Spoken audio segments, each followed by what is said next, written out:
there. I mean, Mehdi Hasan, no one is really advocating that George Osborne actually abandons his policy of fiscal austerity, isn't he? I mean, you know, even the OECD. No one, well, I mean, in of the broad grand terms, institution, there are a lot of top economists in the world who are saying he should abandon what he's doing. Well, abandon it completely. I mean, there are a lot of bring in a institutions short-term fiscal stimulus, which is what people like Nouriel Roubini, Dr. Doom, one of the few economists who predicted the crash, has said. He said, I've switched my position. Countries like Germany and Britain, which can afford to do so, should go for it. Martin Wolf in the FT this week, no lefty he, said the bond market message is clear: borrow and spend. But actually, we have also heard that the markets are still very reassured by sticking to an austerity plan. It isn't quite true to say that all the markets would like them to abandon that and go for some massive fiscal stimulus. And there are still the big organisations like the IMF and OECD are saying, yes, there might be room for manoeuvre, but yet the austerity plan is right. I think Stephanie's right to say that you have to look at Christine Lagarde's remarks and the nuance in her comments. The head of the IMF does not visit an important member state of the IMF and denounce that government's central policy. But what she does do is say nimble, super agile, heightened readiness.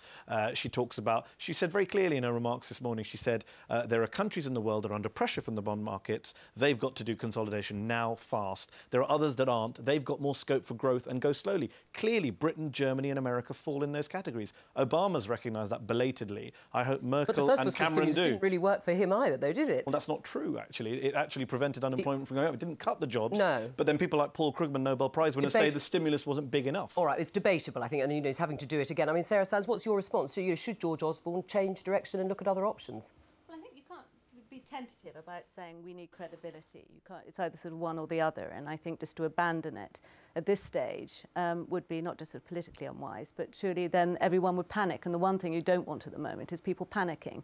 So actually just to say, look, we'll carry on, but we do have these, we have a little bit of flexibility. I mean, it's interesting he raised interest rates, because that's always something that, you know, that's the branch we're all hanging on to. Well, yeah. So actually there are some things that that he has to, that are calming. But I think, you know, economists are divided. You know, you can quote one lot and you can quote the other lot. But so what's interesting about and I agree, economists are divided. I've been arguing this debate for the last year. What's interesting in recent weeks is it's Osborne's own supporters, the people he used to list, who are having the doubts. It's Bill Gross of PIMCO, who a couple of years ago was attacking Brown and Darling, now saying, oh, but there is an issue of credibility, and even Stephanie Flanders hinted then perhaps he can change it without actually announcing he's changing There's no doubt about that. He's committed, he and Cameron and Clegg have committed so hard and so firmly to this. Clegg was saying it's the glue that keeps the coalition together. Yeah, they can't just abandon it overnight. But if it's such a weak front, why didn't Ed Miliband go on it in Prime Minister's questions? Why didn't he talk about the economy? It's a good question. I don't know, and I wish they would talk more about the economy. One of the good things about having Ed Balls... That was to do with Alistair Darling's memoirs, wasn't it, saying they haven't got a credible position, Labour? Well, you know,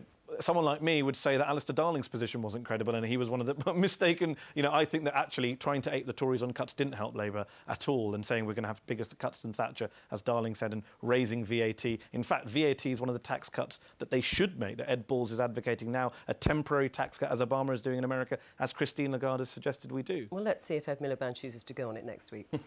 Now, delegates...